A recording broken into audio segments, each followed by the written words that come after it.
signaling that, yo, I'm available. But then I'm gonna act like I'm gonna kill you. I'm gonna kill you if you fuck with me. Yeah.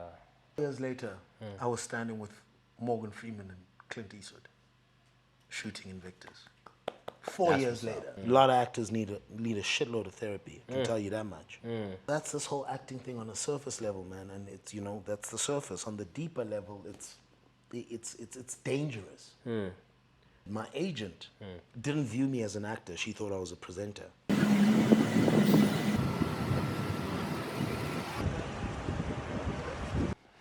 Okay, ladies and gentlemen, guys and girls, we back yet again with another installment of WARMKOP. I am still your boy, separate from there. And remember, this is not content. This is a movement. And today we have a very special guest. In fact, I'm very honored to be talking to you today, sir. You might know him from the big screen, from films such as Jerusalema, and on the TV screen, you might know him from productions such as your Pushy Tempers, Generations, Scandals. So your list is endless, it is wide, it is expansive. It is my honor to introduce today, Ntate Khulu, aka Mkhulist Skenjana, and you are an actor, you are a voiceover artist, you are a filmmaker, entrepreneur. So we thank you for your time today. I just have to reach for a handshake first. Give thanks. Oh, you my good sir? Come on. Come on, appreciate your time, man. Yeah. Thank you for your time. Yes, sir. And the opportunity to be on this platform. Yes, sir.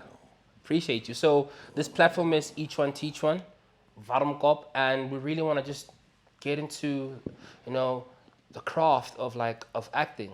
I feel like you're a seasoned professional. You've been at this for some time, and I feel the words you're going to impart today, the words you're going to give today for any aspiring actors, any aspiring thespians, or just people who want to get into the space of. I feel we're going to get a lot of jewels today. And just to break there's a saying they always say, like, no, not the ice. This is other one. But anyway, let me not digress. There was a time when actors used to get on like a soapy, right? Say like Generations, for example, and they'd be there for like 10 years. Obviously, that has changed with like the advent of like your Netflix, streaming platforms where a lot more content is being produced. So I wanted to ask, from that time where you find yourself in a big budget studio production like Generations, Mvango, versus what it is today and the way talent was vetted, do you think we still have a reliable way of vetting talent nowadays in our productions in this day and age with all the different platforms that are available and different series that are being produced today? Do you think there is still a formalized way of vetting talent? There is a formalized way of vetting talent. Yeah. But is it being used? Is talent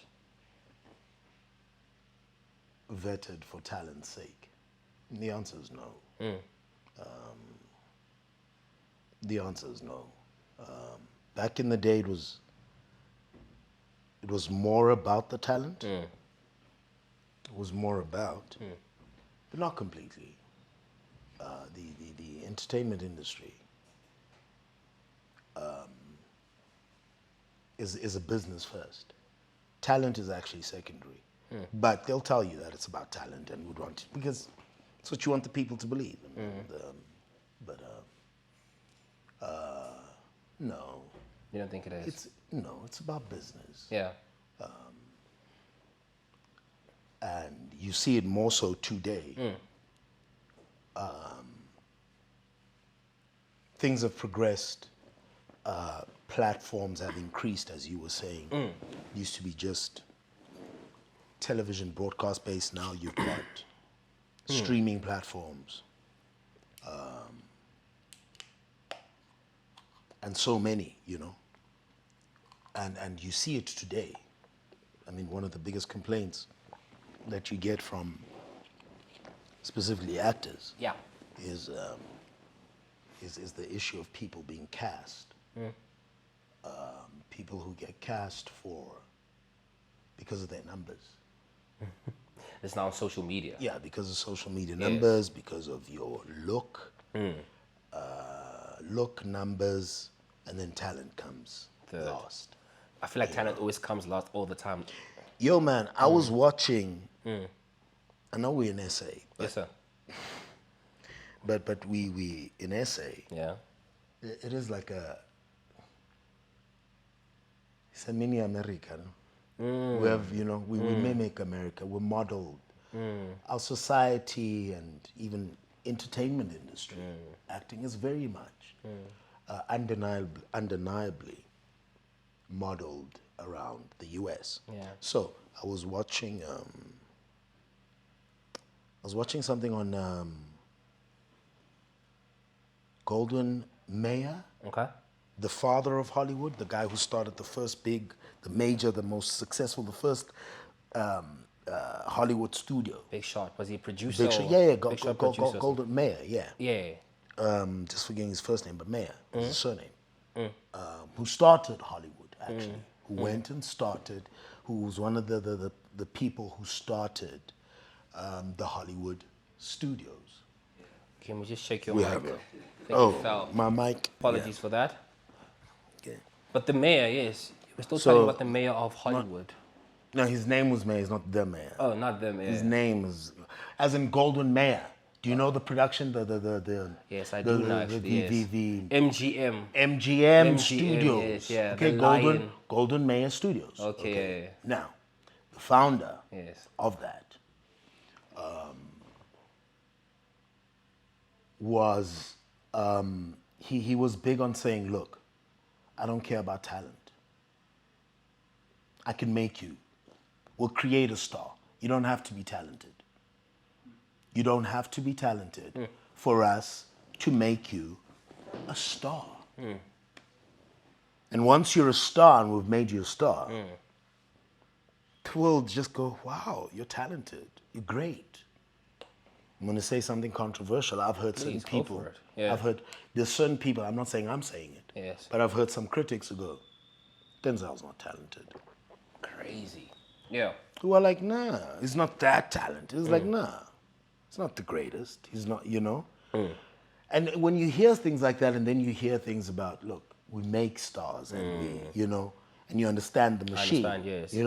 Do you have the right look? First of all, what Mayer said was like, do you have the right look? And if not quite, can we chisel you into the right look? Yeah. With the right diets, with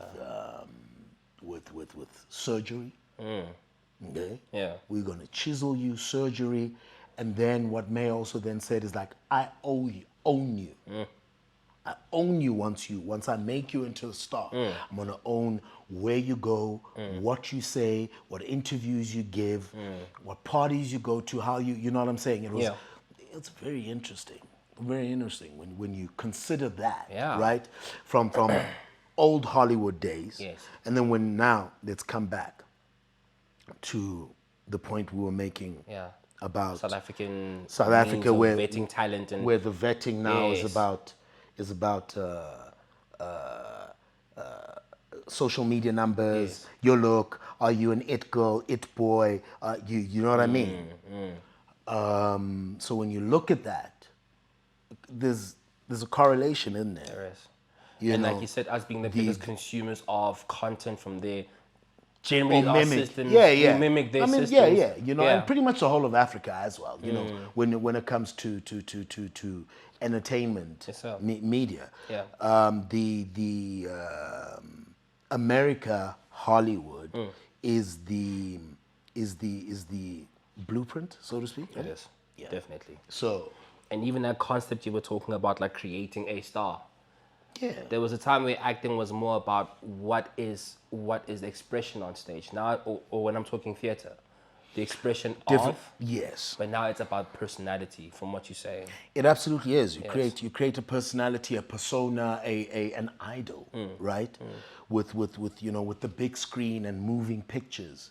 That's what it was. That advent of coming into big screen and moving pictures allowed them to be able to create these idols, these stars. And interesting as well. Even in music, there's a show called Idols. Yes. So it's There is. it's interesting. Yeah. But you know what? The industry is what it is. I just want to talk about you for a second, sir. So as a seasoned professional that you are, you've played various roles, and I wanted to ask you, what was the most unexpected lesson you got from playing a specific character, getting into that element of being that person? Would you Lesson say from playing a specific character. it could be any character, or maybe a range of characters? I mean, just from the no. The biggest lesson that I've taken from my experience working as an actor is that when I got into it, what I thought it was and what it actually is not the same thing. So we're talking acting as a whole now. Yeah. Yes, sir. The craft. The craft, yeah. Yeah, we had this talk a few days back. So Yeah. it's once you're inside, once I'm in, once I found myself in it, doing it. I honestly believed it was about telling stories, which it is. Yes. And expressing self artistically. But as an actor, am I expressing myself? Because I don't write the stories that I act in. True. So where's me? Where's myself in that? Maybe one can say your interpretation of the character.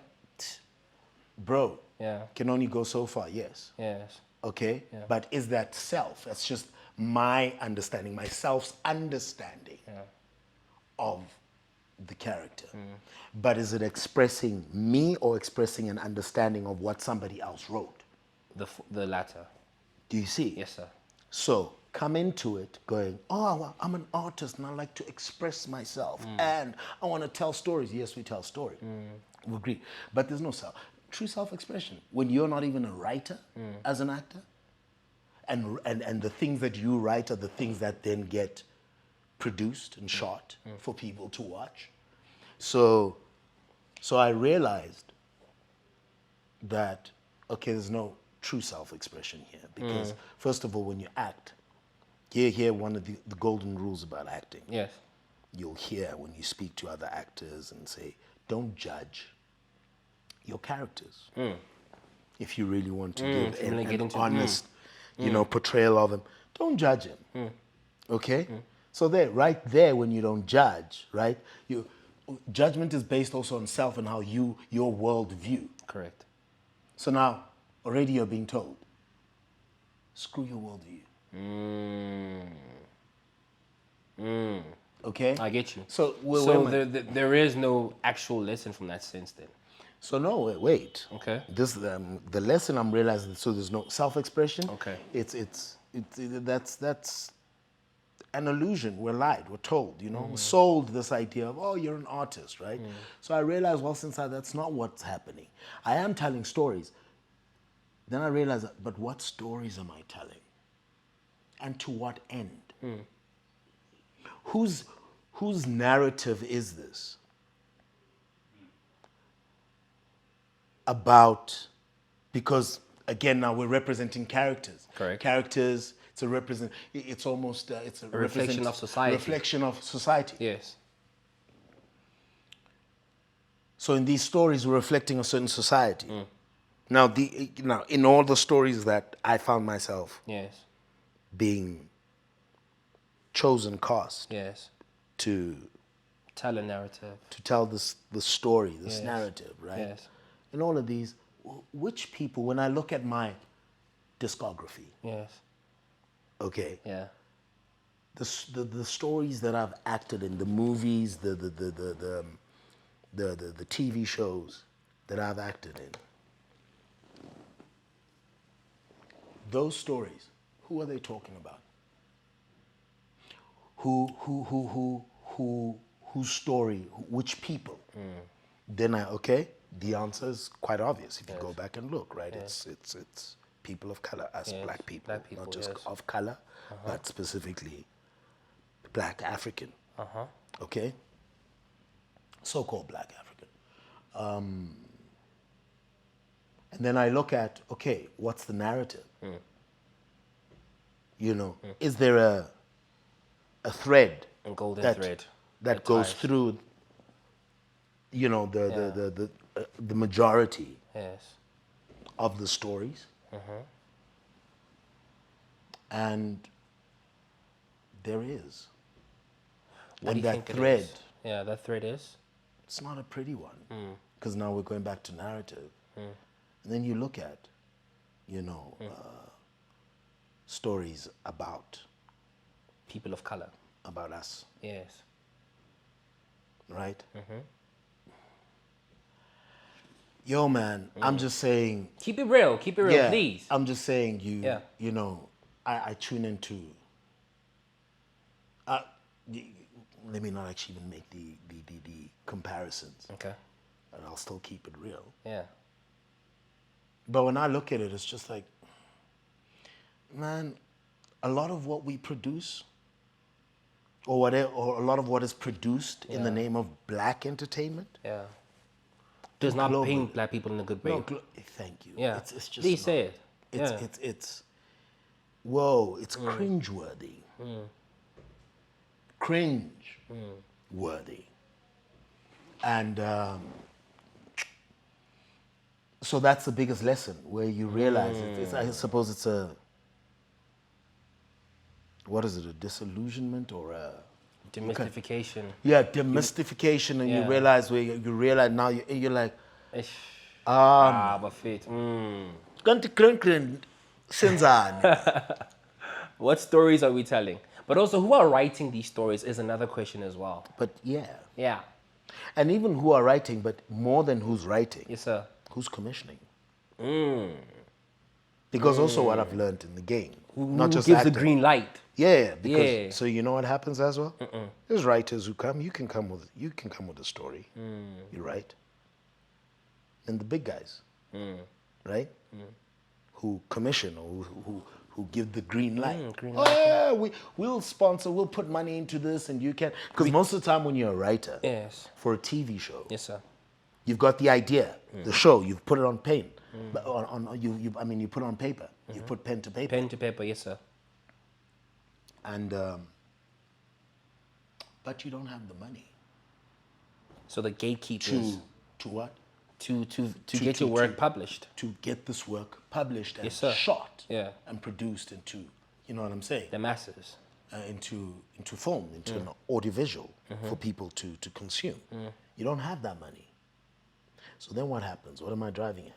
So you come, you've written the story, and you have serious, altruistic, benevolent,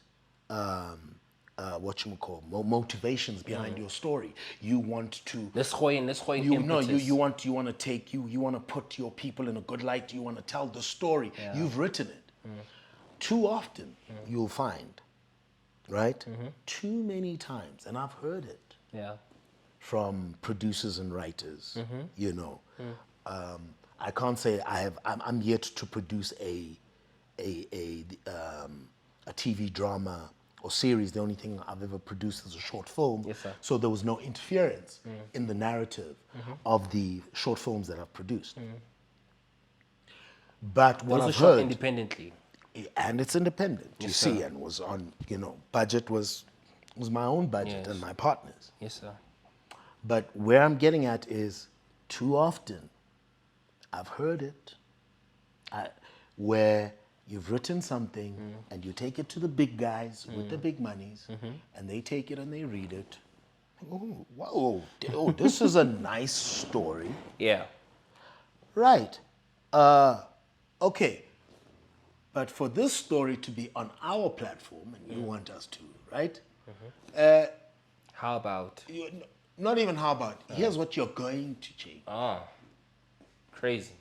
No, you're going to change this. You're going to add this character, we're going to take him and make him, okay. I know. He's not such, we're going to change him and make him, make him- he can't be a straight person, he can't be this guy. He this needs he needs to be the guy who goes to jail, or he needs to be the guy who does, you know what I'm saying? Whatever the agenda is. So your noble characters get bastardized just so the script can go forward.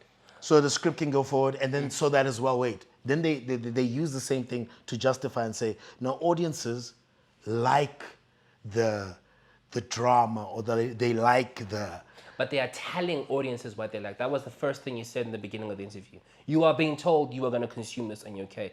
But why not give it a bit more substance is the cry right now, and what I gather from you right now. The substance is being filtered. So that's pretty much sort of what I've learned. I just learned that in wanting to tell stories and beautiful stories and whatnot, sadly though, there is a malevolent, nefarious element to the industry where there seems to be an agenda to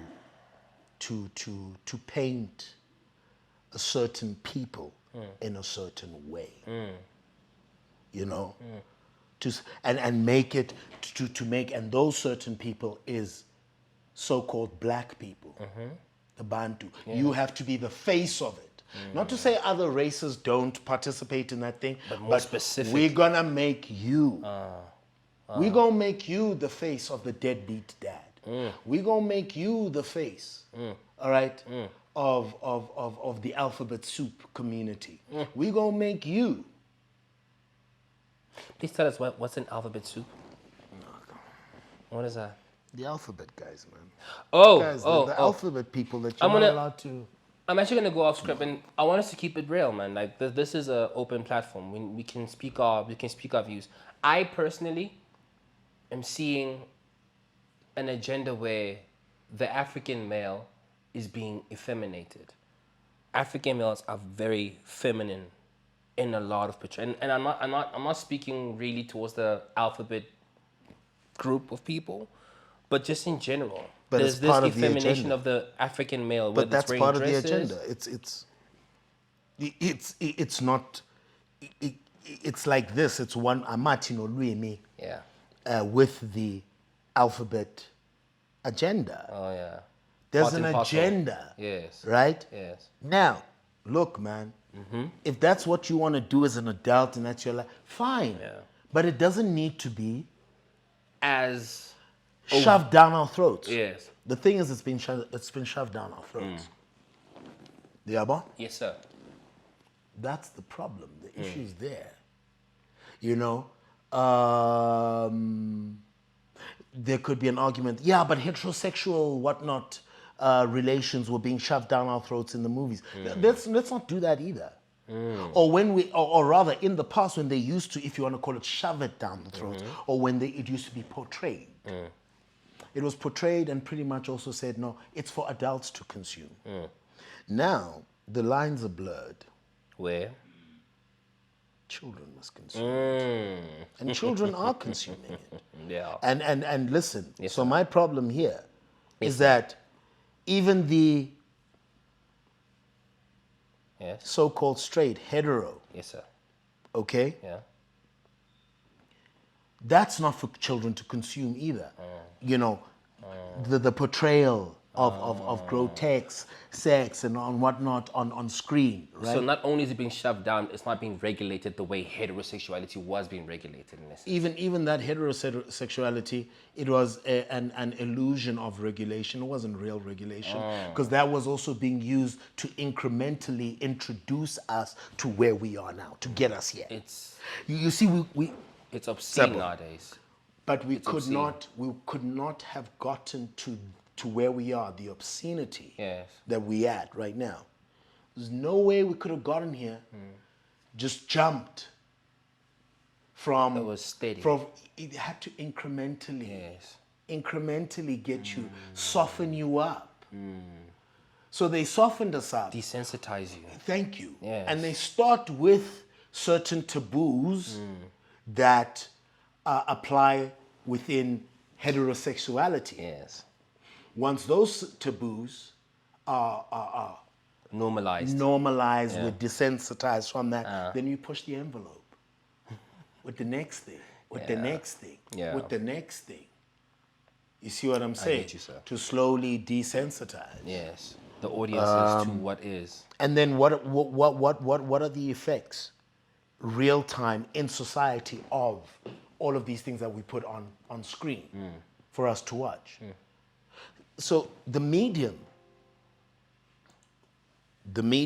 of television, screen, it's a very powerful medium, man, and quite hypnotic. Programming. And then it's called programming. Programs, What's being programmed? Now back to your regular scheduled programming. I'm watching a program. You're being programmed. Well, yeah.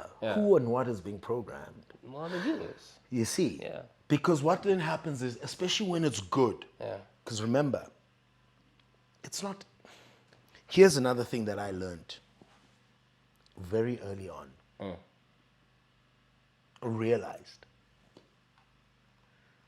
was that even as great as an actor you are, artist, front of camera, your greatness, and talented. Now let's just say you haven't been, you haven't been taken and chiseled and chiseled, made better.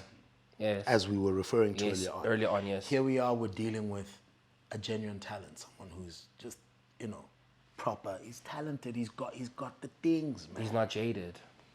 And he's not jaded. Okay? And he's talented. I realized this when I wasn't jaded. Little jaded. And I see the jab you gave me there. No, saying he's not jaded. nothing of the sort. But yes.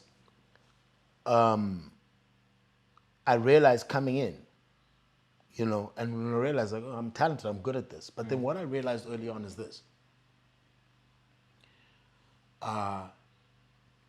My looking good and coming across as this great actor, that's a combination, bruh. That's a collaboration between a great writer or great writers, a good cinematographer, that's your, DOP. yeah, your director of photography, your cinematographer, your cameraman, the guy who shoots, a great director, great musician who's going to score the music. Score the music, yes. All right, because all of these elements, Yes. and obviously then also great set design, everything, great makeup artists, you know what I'm saying? Great ensemble, you know what I'm saying? Even the other actors, but fine.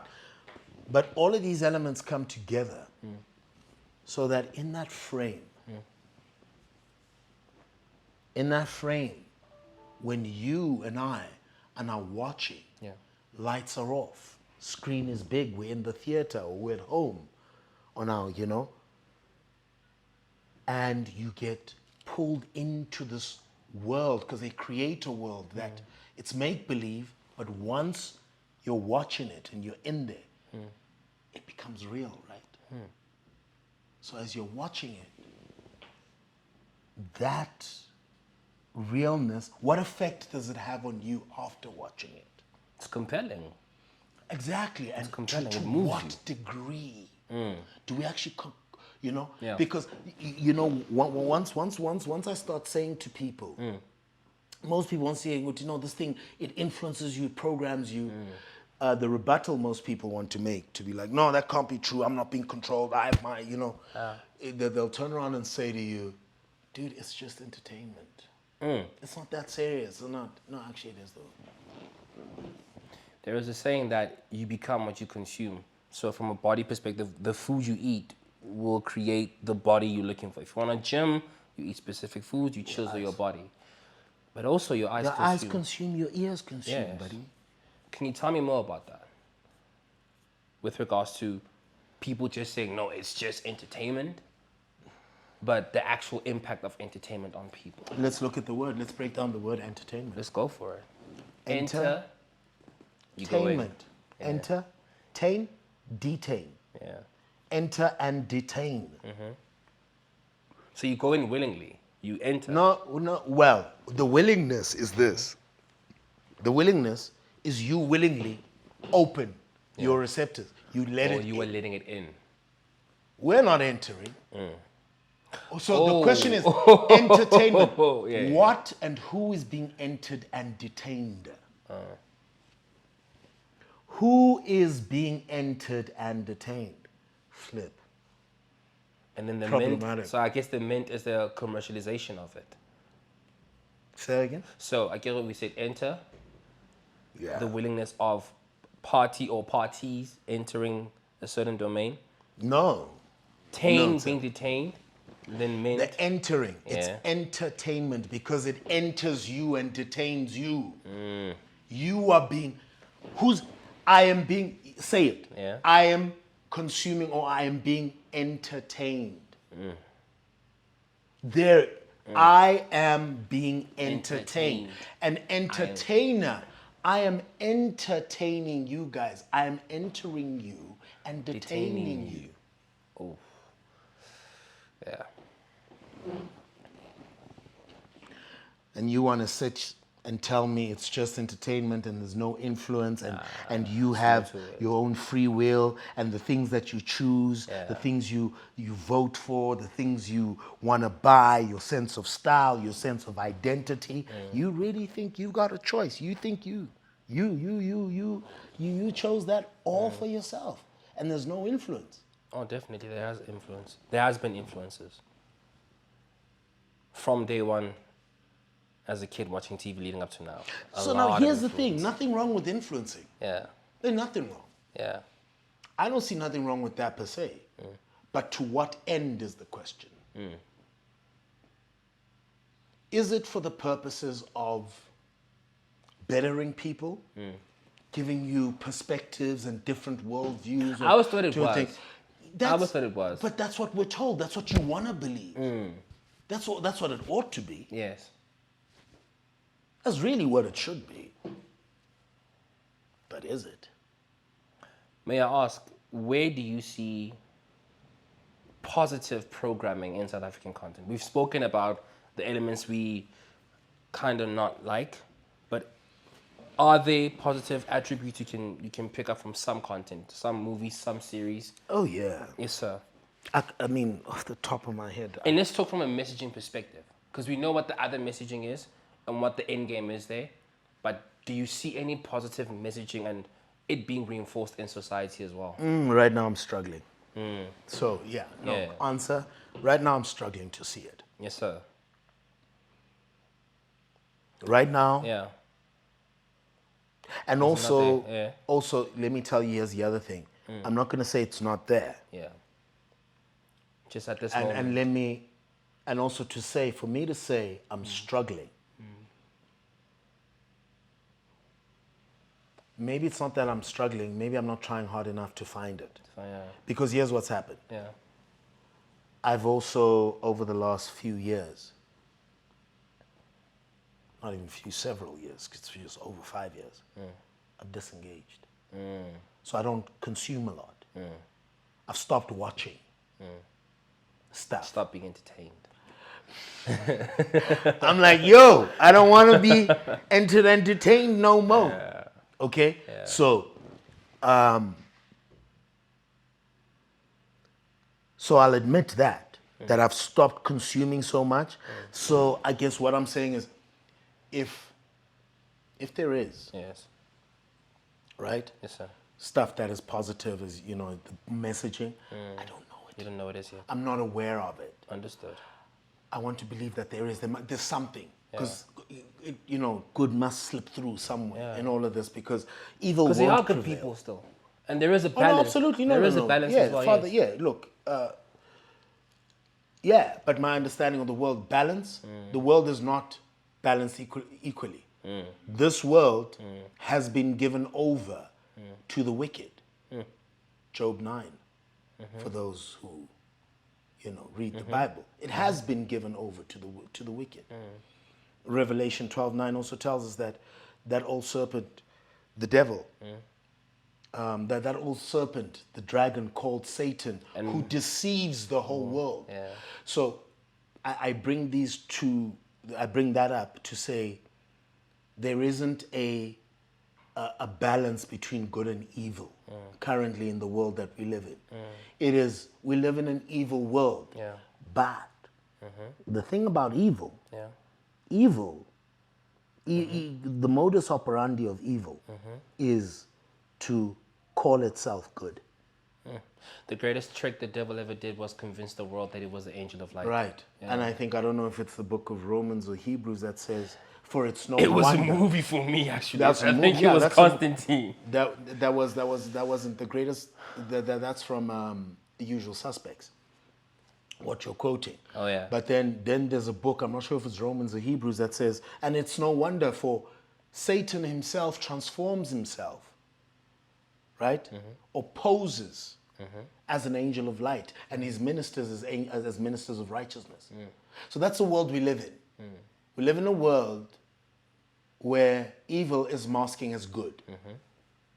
And then the very same evil has got us all through our education system, how we're socialized. We all want to believe in the greater good. There's a catchphrase that, always going around, greater good. Now, because we want to believe in greater good, you are automatically going to lean on there's a balance. There is good in this world, and yes, there's bad, but good. You know what I'm saying? Good will Can I tell you why outweighs as the well? evil. There was a quote I heard from another movie, The Exorcist, that said, because if the devil exists and the devil shows us his supposed strength, we know for a fact where there is a devil, there is a God. And I think that's why I always allude to balance. Where there is a devil, there is a God. No, absolutely. Yeah. That's true. Yeah. That is the balance. You're right. You're absolutely right. Where there's a devil, there is a God. However, who's more powerful, God or devil? You see, it's God, right? Okay. But what is God doing? Is God competing with the devil, or is he currently just chilling and going, I don't want to feel like in fact, I know you're going to fail. Yeah. But career, bangene to boy. yeah. Yeah. Wena namanga wako. So when I feel like I'm speaking to the thespian part of you when I ask that question. Can I speak to the filmmaker part of you? So when I said positivity, I want to ask maybe from a technical perspective, if maybe the advancements in the quality of the way we're shooting things, maybe you've seen as well, and if you can speak to that as well. So cinematography, special effects, just how the iconography looks. No, that goes without saying. In Africa, we're the leading filmmaking country, technically, with we got all the toys and the technicalities, and that's no surprise, because here's another interesting fact that you won't know, and I found this out when I was at an audition.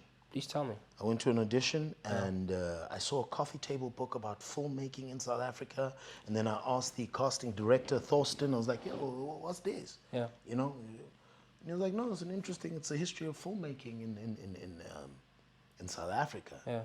And interestingly enough, one of the first Hollywood movies was shot here in SA. You lie. Yes, sir. Please tell me more. I can't, the details, right? I can't remember. Oh, yeah, the actual detail, to tell you, I wish I could tell you the exact film, you know what I'm saying, what year it was. Yeah. But we're talking them old black and whites. Oh, yes. So you see how the era of MGM then. You see how now you've got where you're hearing that the internationals, the Americans, are shooting a lot of stuff here in Cape Town, whatnot. No, they didn't just start now with the advent of Mandela coming out of jail in Rainbow Nation, South Africa. I honestly thought that. I believed that. I was like, this whole thing of Hollywood and the Americans coming to shoot here was something new. Tom Cruise. That came about with the new South Africa, the Rainbow Nation. But no, dala vela. Yeah, please.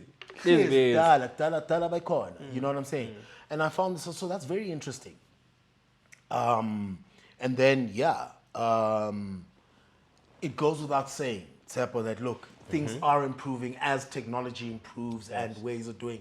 Yeah. South Africa pretty much is leading, What's exciting for me as a filmmaker, not just an actor, is the prospect of collaborating with fellow Africans. You see, collaborating with my Zimbabwean brothers, with my Kenyan brothers, with my Ghanaian brothers, with my Nigerian brothers. These Kenya, Ghana, Niger, you know, and even Congo, they also got some really, you know, dope films, things that they make, and their film industries are growing. Yeah. So it'll be really, I'm excited at the prospect of independent productions, you know, co-productions between these nations. Pan-African perspective. With a Pan-African perspective where even the funding is funding that is pros. Like, no, guys, just do it. We trust you. You guys are the story. You do it. And there isn't the interference that we're currently getting from corporate.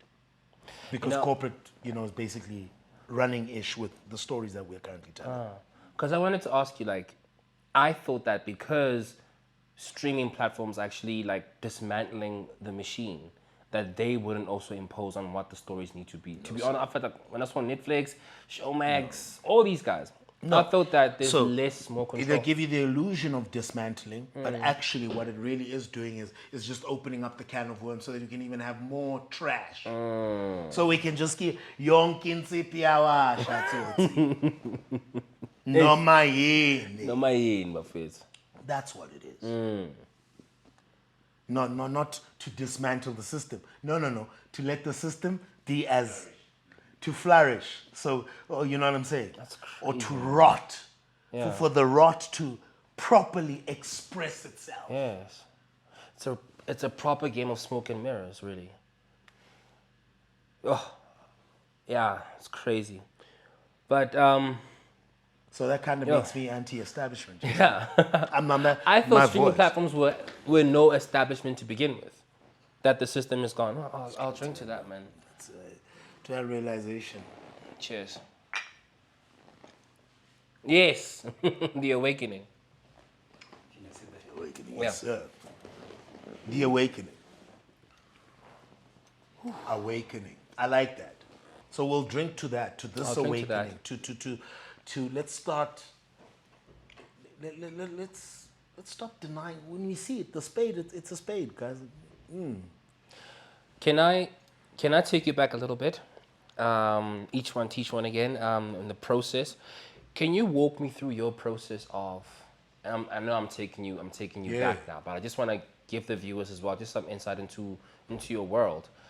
Can you walk me through your process? So let's say you went to an audition. You get the booking, you get the role. I get it you do a casting, you do wardrobe something. Can you walk me through that process and then ultimately walk me through your own personal process of like characterization and getting into character, getting on set, doing your thing? Can I get a view into that? No, I mean.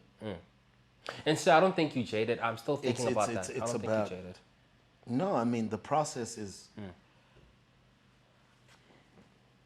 it becomes all of those things that I spoke about earlier on, where it's like, okay, who is this person and how do I best, you know. Without judging them. Yeah, how do I best portray this guy? Who, you know, look, to be a good actor as well, it's about, it's being able to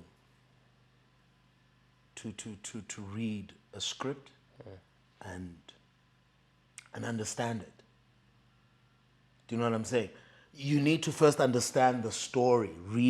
When you read it, the nuances, what's happening, and the better you are at it is, I believe, I mean, I see it, I'm not going to name names. There's actors where you realize with Awena, you just looked at your character and your parts in the script and you didn't take into consideration. Yeah. Then do you consider the whole arc of the story of what's going on? So I really try to understand that. That's what will make you, you know, the better actor. Yeah. So because then you need to first of all then decide. I try to decide how does he speak? You know, what is his cadence in the way he speaks, and also tonality. You know, because with my gifting, I can speak at a lower register. Do I speak at a higher register? You know, as in character. Does he speak lower register? Does he speak? Is he animated? Is he, you know, there's those things. How does he walk, carry himself, sit? You know what I'm saying? Is he upright? What do you do? What's his, you know? Is he a sloucher? What, you know what I'm saying? What you wanna think? I think about all of these things. Okay. You know, and you want to think of them front of mind, and then find a way. I don't know how I do it. You commit it so that then it's no longer front of mind. It's just subconscious. It's subconscious, because when you walk, you're not thinking about. I'm just walking. When you're sitting, I don't think of the act of sitting. when you're sitting, you don't. You Or just breathing. You just do you, right? Yeah. But it's there. You know what I'm saying? So you have to find a way of, okay, this guy does this, and then you kind of want to try and forget it, you know, and just do it, be it, okay? And then, so those are those elements. Then you come into script. Then you come into actual script, words that he speaks. So what helps is my process also is just to, like I said earlier on, understand the text. Do you understand text? So that, because in understanding the text, it'll help you with motivation and intentions with what you say. Okay. You know, when you deliver a line, when you say something, what's your motivation behind? What's the motivation behind that line or behind that word? Oh, so does it help you with how you say certain things? Exactly, and how you portray it, and how then it is seen. Yes. What he meant. Do you know what I'm saying? Yeah. You know? What did I actually mean? Because sometimes there's sarcasm and there's this and this, and there's nuances and subtext, right? So all of these things you want to take into consideration, because that'll inform how you play it out. And Yes. how you know what I'm saying, how you do it and what you say, and yeah. That's awesome, man. And then another big part of my process, Yeah. yo man, director. You know, working with director and even co-actors who are just as committed, and who, you know what I'm saying, who are about the story, and where you trust each other. You know what I mean? Because that is the most important relationship when you're on Yeah, set. when you trust each other. Yes. You know what I'm saying? When you trust each other, where the director's going to trust you to go where you want. But if you're not going there, or you're not quite hitting it, you can also then trust the director to come and sit down with you and talk to you and say, look, Ndwana, what about this? Where you here? You know what I'm saying? Directs you into, you know, your headspace. You know, a director who can come and say, but what's the intention? Where you're coming from? As you walk into the scene, where was your character before? Where were you? Think about that. You know what I'm saying? So you want to do that as an actor, but then also to have the support around you of your director to bring you back in line. Yes. You know. Yes, sir. So yeah, it's really important, man, to work with directors who really trust you, and some of the best directors don't do a lot of directing. Really? Yeah, and I learned this with when I worked with Clint Eastwood. Okay. And I came in and expecting him to tell me a lot of things in this, and even the way I spoke, and I, you know, we're blocking a scene, the very first scene I was shooting. In fact, when we shot, Invictus, principal photography started with me. Okay. I was What is the that? first. What is principal photography? What is that? Principal shooting. Okay. Actually shooting the film. Okay. When you're shooting your movie, is what we call principal photography. Now we're, you know what I'm saying? Okay. Because look, the process of filmmaking, this photography that happens pre-prod, right? Okay. You got auditions, that's photography Oh, okay. of the film. Yeah. It's part of the process. You get it, right? Okay, you're shooting. You know, there's a number of things that you could shoot. for the production. Okay. And then principal photography Is the content is for the film. Is the footage for the film. Is the footage itself. Yes, sir. So, in shooting Invictus, the first scene that was shot when cameras went up to start shooting the movie Invictus was my scenes, mine and Morgan Freeman. So, I remember, blocking with Clint, and then chatting with him about, yo man, so what do you think about my accent? The way, is it neutral enough? You know what I'm saying? Since there's an American film, and looking and for the a way I'm certain delivering, and I'm accent. looking, and I was blown away by Clint because he was like, no, you got this. I try. No, you do it. He didn't have much to say. He's like he was like, no, you know this. He's like, I don't even know. You know these people. And then guess what he does as well? Clint is in the habit of this. So when we shoot, generally, when you're shooting, most directors, what they'll do is you'll run. You can run a scene. Okay. You can have you'll first have where you're sitting, cameras are being set up, lights, your set is being set up, and y'all are sitting and, running lights. And then you come on set where the cameras are, okay, and then now we got to block, block the scene. Blocking is movement. Yeah, blocking and block. So now you're running the scene and working out the movements. Yes. Okay? Yes. And then Clint is in the habit of, whilst you're blocking or having a dry run, right? Yeah. It's like, okay, guys, we've blocked it. Let's have a dry run. Let's just play it and see, And you'll play. But what Clint does, he tells his cameraman, shoot. And then you all have your dry run. Yeah. And then he goes, cut, thank you, that's the scene. Wow. You want the most authentic. And you're like, but when something's so actor. You were free, you were in it. There was no pressure. Also, he eliminates pressure away from you. He takes away the pressure Do you from see you. what, yeah. That's genius, actually. So, speaking of process. Shit, my process, but then my process is not really, for it to be really good, and the collaboration process, is important. It's not just about you, Collaboration. Can we then switch it over and then ask like your process as a filmmaker when you're wearing the lens of a director? So you told me now how Clint does it and how you would like other directors to do it, but how do you approach directing people? I haven't directed yet. Oh, okay. Just produced. Just produce the film. I'm yet to direct. Yes, sir. So I haven't. Yeah. But the hanky. Thank you. Yeah. So I haven't directed yet. But look, I've been around some hot directors, Norman Marquet. Okay. Clint, as we've said. Yes. Pretty much, look, man,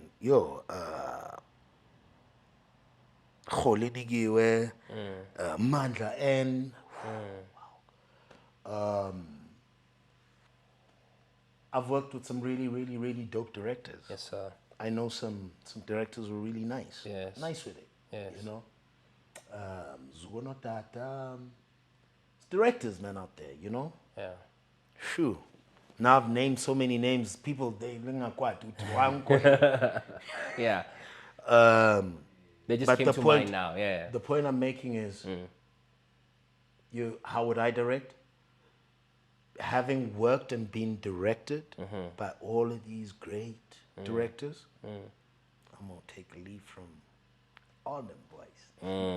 So, I can't wait for the day where I do direct a film. Yes, sir. It will happen. Yeah. I'm quite confident of that. But I haven't done it yet. But I certainly will be taking from all of the greats that I've been fortunate to work with. Yeah. So yeah. Your best experience on set, do you still remember it? Could be any set that you remember What comes to mind now? Best experience. Yeah.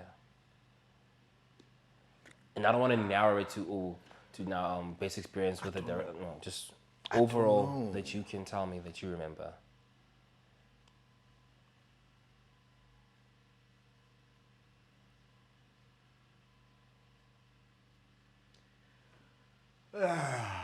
I know it's a very.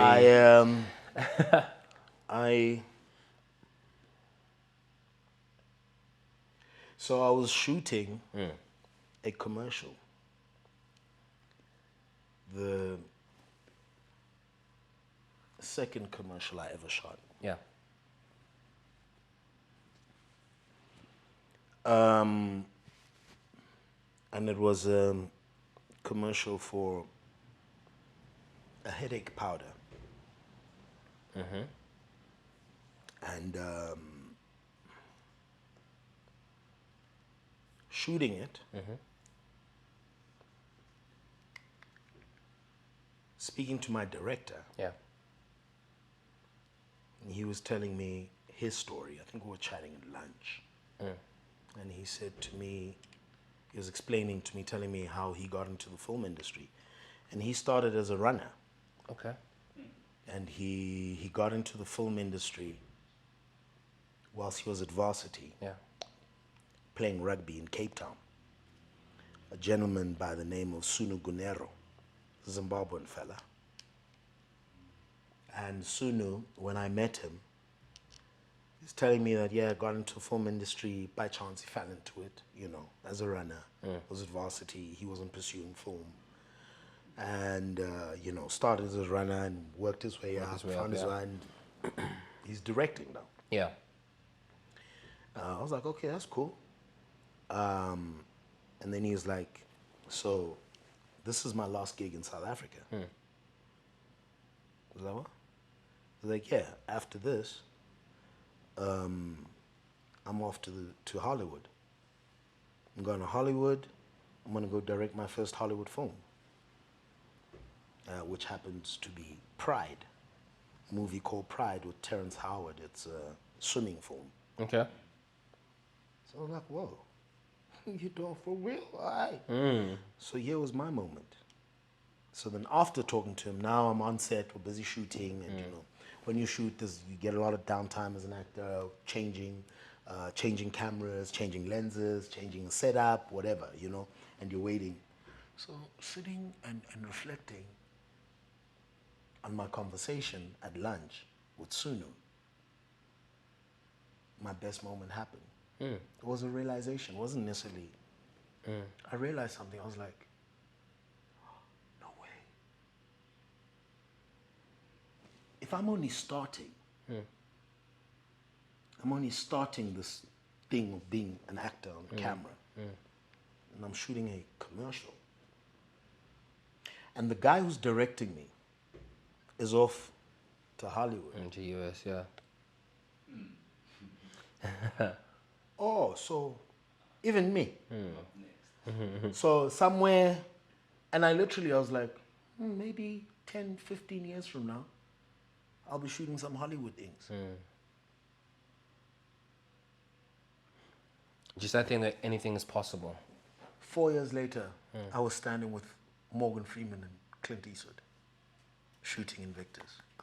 4 years later, I'm on a set with Clint and an entire Morgan Freeman. Well, I mean, entire Clint Eastwood. I grew up cowboy movies. This is the guy. Yes. The good, the bad, Yeah. the ugly. This is the guy. Yeah, it's right here. He's my director. I'm on set with, like, I get time a lot, not just leave, you know, artist and director to, you know, whoa. That must have been a trip for you. And like I'm saying, it was 3.5, 4 years later. Later, yeah. 4 years later. It's almost like you manifested it. Well, yeah. Yeah. You know. But yeah, I saw it. It was that moment when I was shooting, when I was like, hold on. And I mean, that commercial, that commercial I was shooting, was a Grandpa commercial. It wasn't a smaller commercial, bro. I mean, you know, and generally commercials in South Africa are not small things. It's a full-on film production, albeit it's a 30-second film Clip, that's being shot, right? But what we do in South Africa when we shoot commercials, Yes. we're shooting. It's a movie, bro. It's a movie set. You know, you bring out all the big toys, the cranes, whatever. You know, so that commercial I was shooting was one of those. It was a proper film set. Nice. You know what I mean? And so I took it. I was like, hold on. And at the time when I was shooting it, my agent didn't view me as an actor. She thought I was a presenter. Yeah, because the first thing I auditioned for her was a presenting gig, which I landed, and it wasn't just presenting on live TV. So now to present on live television, that's the end game. That's the business. Yeah, you don't look. That's a skill, bro. Yeah. People who do live television. Yeah. You know, even your news anchors, whatnot. That's high level skill, buddy. There's no cut. There's no. Improvisation skills need to be on par. Gotta go, bruh. Yes. You know. Yeah. Gotta go. I mean, I remember when I was shooting, when I was presenting Coca-Cola the Coca-Cola Wishbig game show. Yeah. During shoot, lights went off. And you just have to keep going. Was that load shedding? We lost. Yeah, there was no load shedding in the country back then. We didn't The know lights, such. yeah. But what I'm saying is the lights went off for a period of like 3-5 seconds. This is live TV. Yeah. What do you do? What do you do? Somebody forgot to pay the electricity bill. Anyway, let's keep moving. And you stay on script. You don't get thrown. Something like that. Does that happen with someone in your ear at the same time as well? And then you've got someone in your ear. So that's a real thing. That's a thing. Yeah. Yeah. You got control. Telling Yeah. you. Khulu, 5 more minutes. No, 5 minutes is long. 30 more seconds. Yeah, you're 30 more seconds we need, right? 30, and also you've got voice. Camera A, camera B. So that's Camera. where you're You're looking. being taught, Papa, you got. But the viewer Doesn't see that. Can't see that. Yes. Can't see that. Don't you get like a sensory overload when that's happening? And sometimes maybe albeit there's a live studio audience there with you as well. Like friends like these, DJ Spoo. All that's happening, you have an audience here as well. Do you see? Yeah. So there's a lot to it, you know, and maybe there could be argument for we need therapy as well, right? Because you're talking about desensitizing. As I heard you said desensitizing, there's something called de-rolling. How do you come back? You know, it's an important because actors do get lost in the character, and someone who's really who's dark and you know, We were talking about Heath Ledger the other day. you know, how do you come back from that? Yeah. Okay.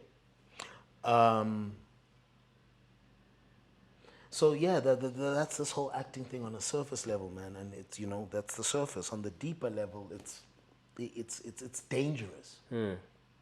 So, youth who come to me asking me, yo, I want to be an actor, and how do I? Before I even impart the information that I've just shared with you now, and the technicalities of it, and how you be an actor, I really try to grill youth. Why do you want to be an actor? You see? And then also to tell what stories. Remember, I realized, and so I was like, no, man, but The stories we're telling. what's going on here? What am I actually part of? What You see? a cog in what machine? A cog in what machine? You see? So with youth, I'm like, yo, man, I try to get the youth to realize that, look, man, there's a more sinister side to this. Just be aware. And then go in with proper covering. Rapela, go in. Preparation. Yeah, because if you going into this game and your idea of it is, I just want to be a star, ke batla wa celebrity, ke batla wa wanna, yo, bruh, you are going to, you're setting yourself up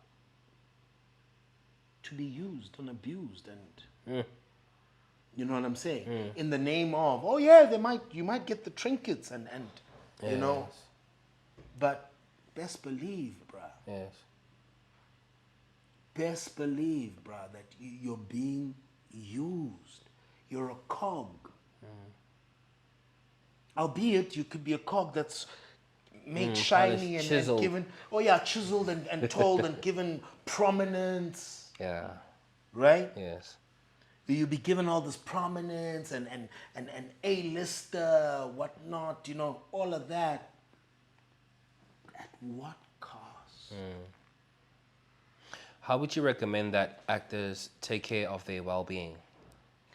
Or how do actors take care of their well-being in this industry?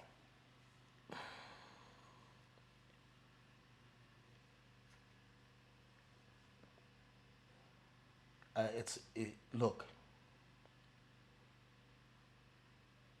I think the first step would be being aware of all the things that we've just spoken about, right? Like, be real. Like don't come out of the illusion of it. The more you're out of the illusion, the better. But that's not going to do it. That won't take care of us. So actually, I've answered you with the secondary, but which is also so important. That's why maybe I started with it. But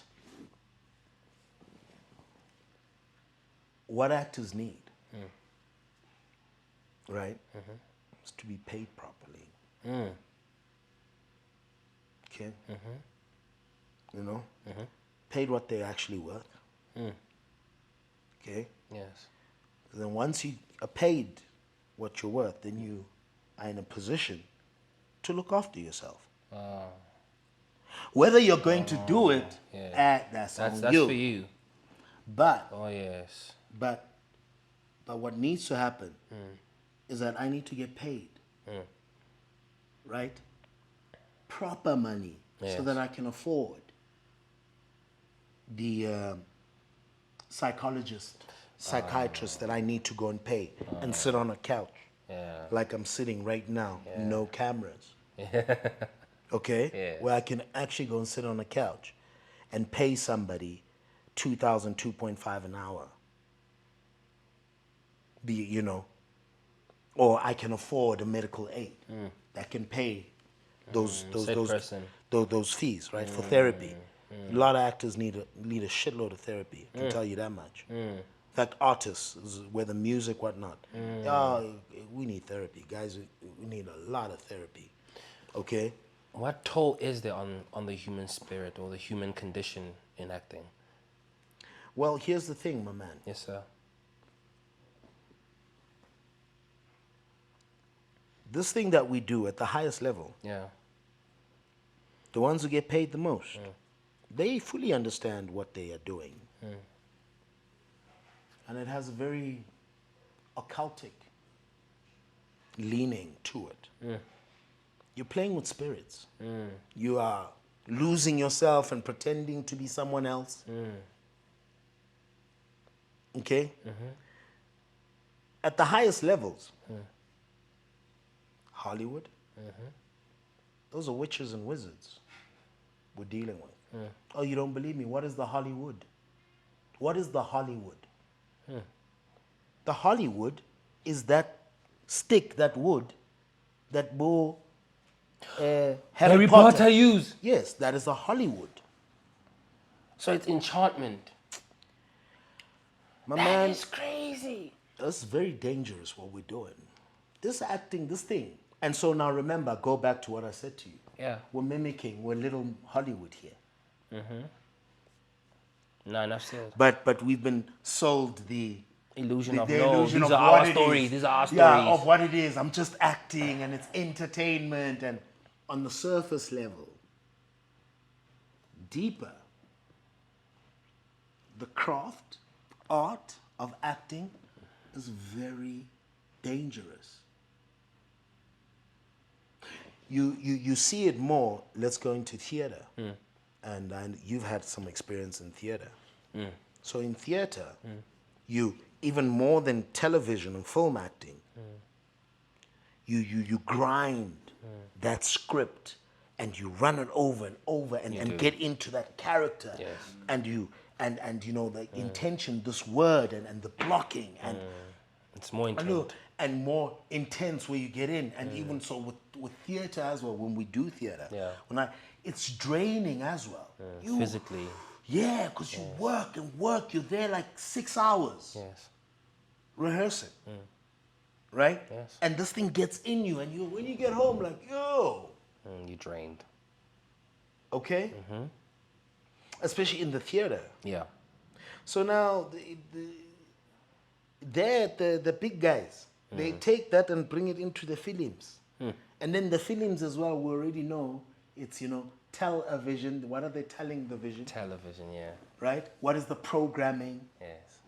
There's a lot of esoteric, occultic links to this thing. It's very dangerous. You want to ask a question? Yeah, because you were mentioning theater, I just wanted to ask you, do you still feel nervous when you go and do maybe when you go act? Do you still get nervous, no jitters, Yana, or is now you're a seasoned The day I stop being nervous is the day I'll never act ever again in my life. I will never step on a stage once if I never feel nervous. I feel nervous if I have to go on a stage to MC. If I have to go on a stage and perform a theatrical piece. If I have to go on a stage and sing. Yeah.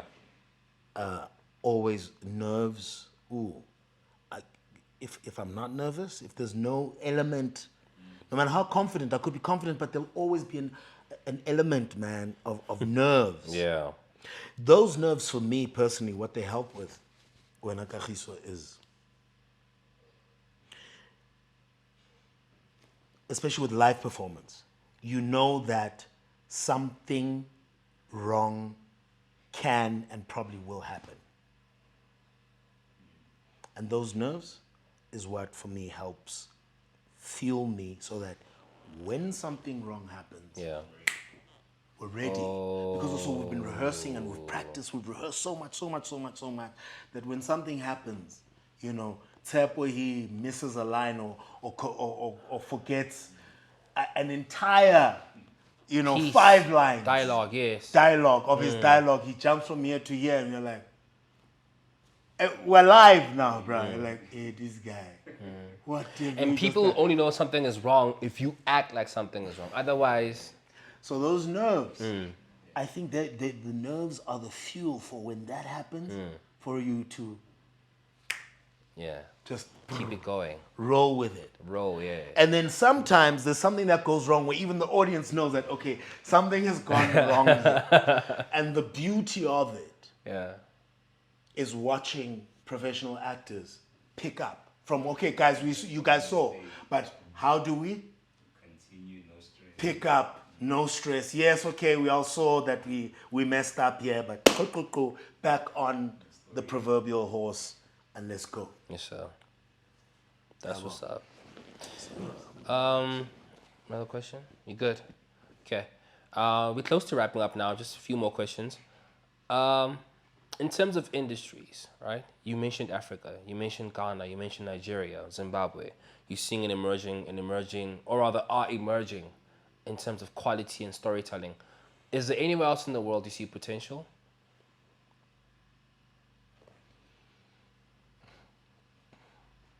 Anywhere in the world that I'm interested in working with or doing anything with,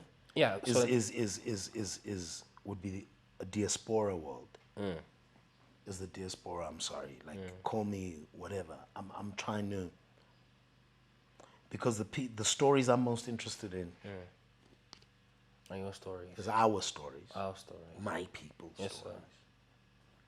Right? Yes. The rest of the world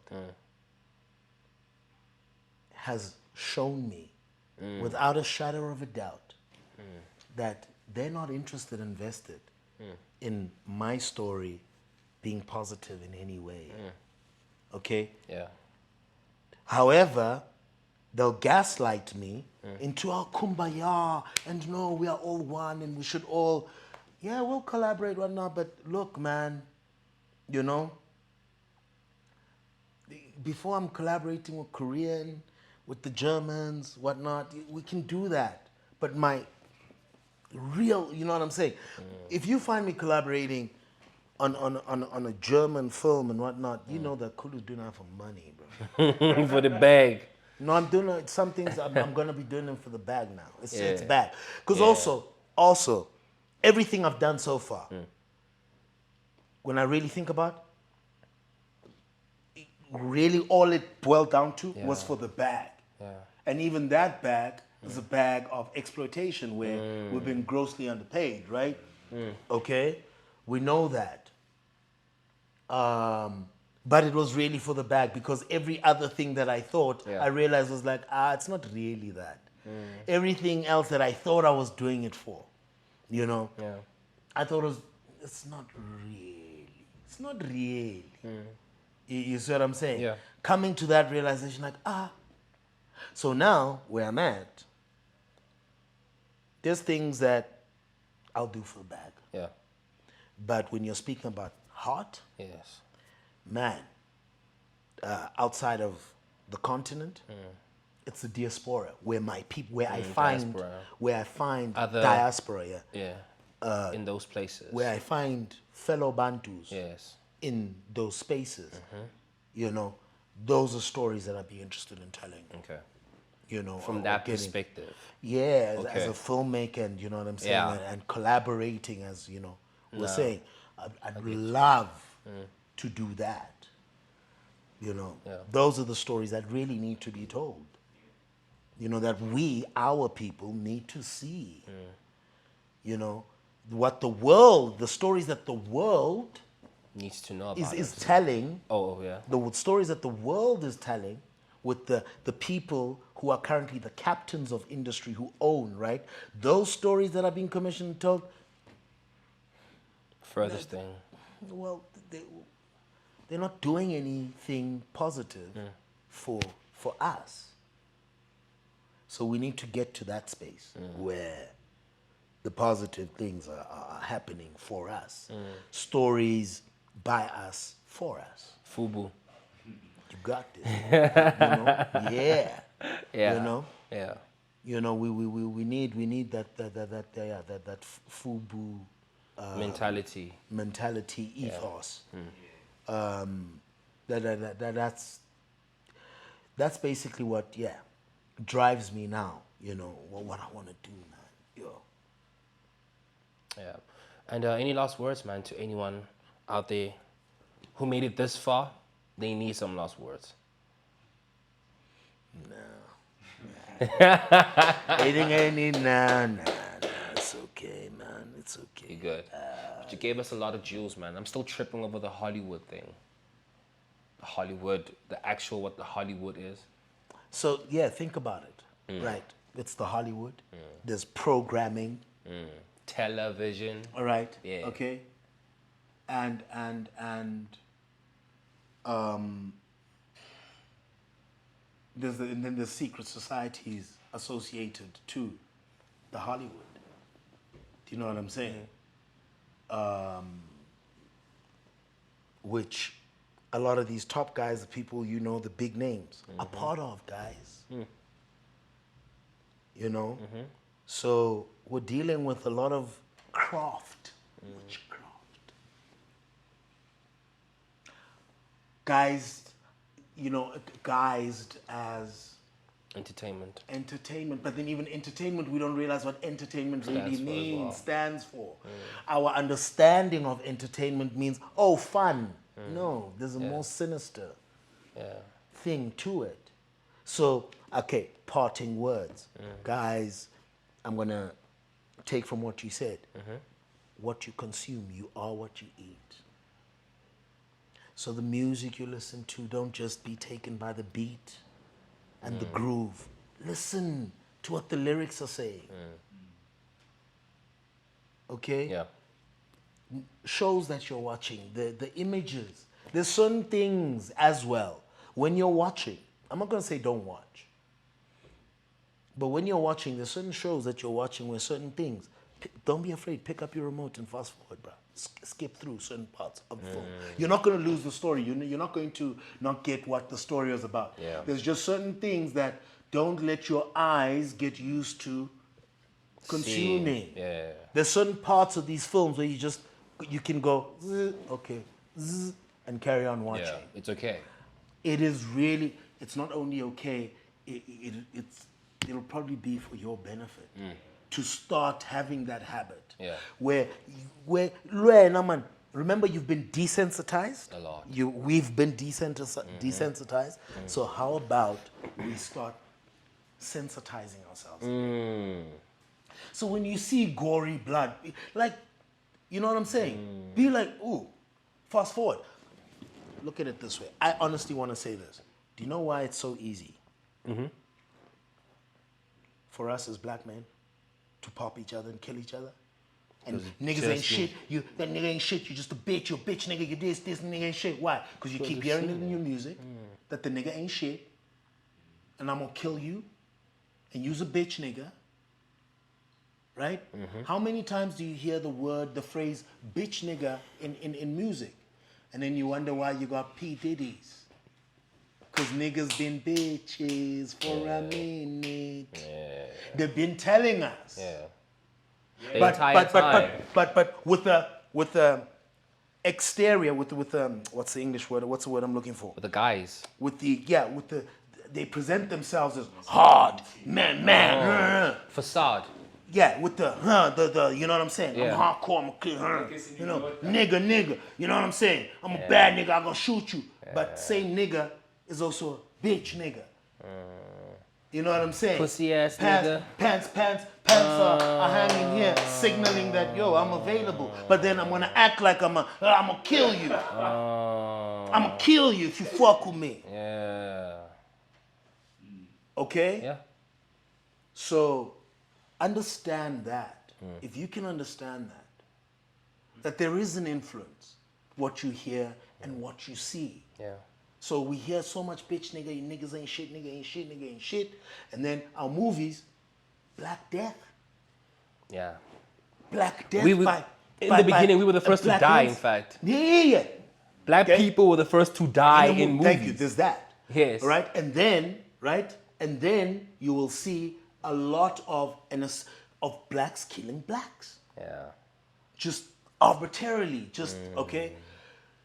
That, my brother, influences and makes it easier for us, to just pop each other off, sell each other drugs, right? And do things that are actually against our nature of who we are, who Mudimu made us to be. You see? So the question is, could it be that there's another people who that is their nature and they are just imposing that on us? Could it be? Could be. Wink, wink, nudge, nudge. Guys, and there you have it. Thank you so much for your time. Thank you for your words. We really appreciate you. And then, yeah, guys, there you have it. Another episode of WARMKOP, each one teach one. Like the gentleman said, be very mindful, but also tell your story the way it is. And, yeah. Tell your story. Tell your story. Your story. Tell your story. Yeah. But in telling your story, tell the truth. There is no my truth or your truth. There is only truth. Seek truth. And forget my truth, your truth. That is a lie. Your truth is a lie. My truth is a lie. The truth, however, is objective and not subjective. It doesn't care what you and I think about it, right? Whether I agree, disagree, the truth, it is what it is. It'll never change. It is not subjective. Stop subjectifying the truth, guys. That is another trick of the devil. Another catchphrase you hear today is my truth, your truth. Let him tell his truth. Let her tell her truth. Rubbish and dust. There you have it. Danko. Thank you very much. much. All right, thank you, sir. Yes.